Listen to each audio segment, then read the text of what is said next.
জামাত নেতা এটিএম আজহারুল ইসলামের মৃত্যুদণ্ডাদেশ থেকে খালাসের প্রতিবাদে চট্টগ্রামে গণতান্ত্রিক ছাত্র জোটের ঘোষিত কর্মসূচিতে ছাত্র শিবিরের বিরুদ্ধে নারীদের উপর হামলার অভিযোগ আনে সংগঠনটির নেতারা। বৃহস্পতিবার বিকেলে সংবাদ সম্মেলনে হামলার ঘটনায় সরাসরি ছাত্র শিবিরকে দায়ী করেন গণতান্ত্রিক ছাত্র জোট।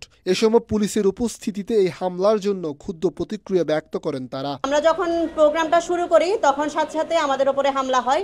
প্রথম দফায় হামলা হওয়ার পর আমাদের একজন আহত হয় এবং যে লোকটা আসলে আমাদের সহযোদ্ধাকে আহত করেছে সেই লোকটাকে কিন্তু আমরা চিহ্নিত করে পুলিশকে দেখিয়ে দিই যে তাকে গ্রেফতার করেন, সেই আমাদের সহযোদ্ধাকে আহত করেছে।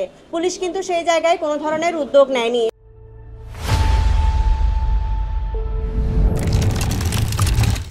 পুলিশ সেখানে আরো কঠোরভাবে যদি শুরু থেকে অবস্থান নিত তাহলে এই ঘটনা কিন্তু ঘটতে পারতো না।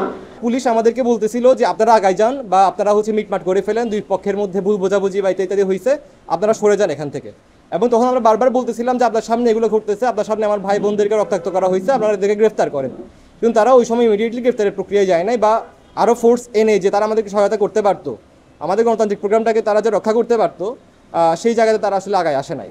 তবে এই বিষয়ে বাংলাদেশ ছাত্র শিবিরের অফিসিয়াল ফেসবুক পেজে প্রকাশিত বিজ্ঞপ্তিতে এই ঘটনার নিন্দা জানিয়ে বলা হয়, নারীদের উপর হামলাকারী ব্যক্তিরা ছাত্র শিবিরের কোনো কর্মকাণ্ডের সাথে বর্তমানে যুক্ত নন।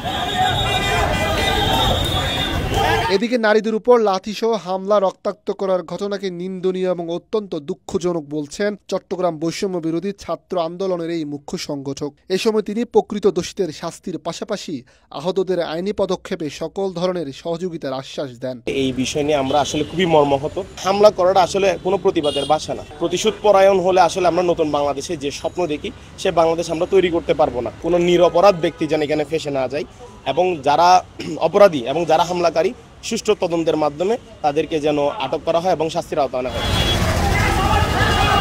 শাবদুল্লাহ রাহাত, কালের কণ্ঠ, চট্টগ্রাম।